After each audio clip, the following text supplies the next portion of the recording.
ketika kita istighfar itu masih butuh istighfar yang lain. Nah dalam kebaikan juga gitu. Ketika kita baik jadi orang soleh, ternyata bawaan kita ingin dihormati.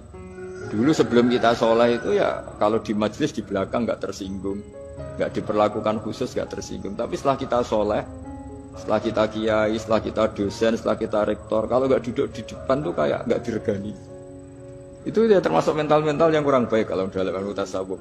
Justru setelah kita terpelajar, malah permintaannya aneh-aneh. Padahal agama ini hanya mengajarkan wa ma umiru illa liya'budu wa mukhlishina lahuddin. Agama ini hanya mengajarkan kalau ingin jadi orang soleh yang ikhlas. Kalau ingin jadi dosen, ya dosen yang ikhlas. Kalau ingin jadi guru, ya guru yang ikhlas. Karena biaya ndak ikhlas itu mahal sekali. Dan kalau sudah mahal sekali ini negara bisa jebol, sistem sosial bisa jebol. Jadi ini hal-hal yang khas kiai, karena kalau yang kajian kampus saya yakin Pak Rektor, Pak Wakil Rektor, dan Pak Ketua Yayasan lebih tahu, anak-anak mahasiswa lebih tahu. Saya kalau ngaji di kampus memang kan cerita khas pesantren, karena justru ini saling melengkapi. Saya tidak berubah basa-basi bicara ilmu khas mereka karena mereka lebih tahu. Kalau dalam bahasa Rasulullah SAW, antum a'lamu bi umuri dunyakum. Kamu lebih tahu tentang urusan yang kamu geluti. Tapi kalau urusan akhirat, urusan agama mungkin karena kita yang menekuni itu mungkin kita lebih tahu. Nah, di antara ilmu yang saya utarakan hari ini, sore ini, bahwa orang soleh sendiri itu sebetulnya nanti masih ditanya sama Allah tadi. Kenapa kamu nyembah saya? Karena ingin masuk surga. Kenapa kamu nyembah saya? Takut neraka. Lalu kamu tidak hormat saya, kata Allah. Ketika saya tidak bikin surga, tidak bikin neraka.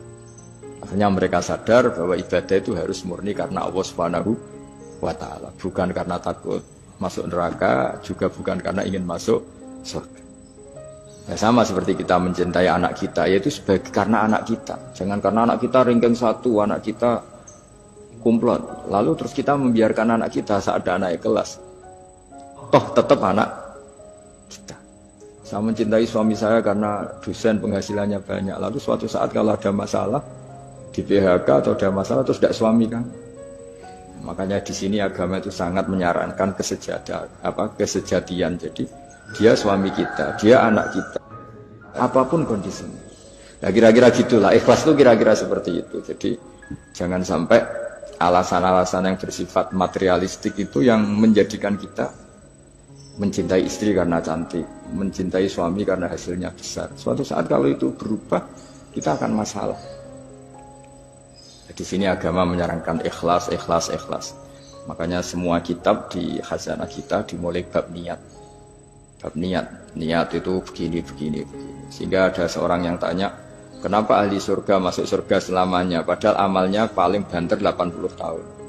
Tetapi kenapa ahli neraka akhirnya masuk neraka sampai selamanya? Padahal kalaupun dia bejat hanya 80 tahun. Itu dijawab oleh ulama-ulama. Orang mukmin itu berkomitmen akan iman andikan hidupnya selama-lamanya, sehingga dibalas dengan masuk surga selama-lamanya.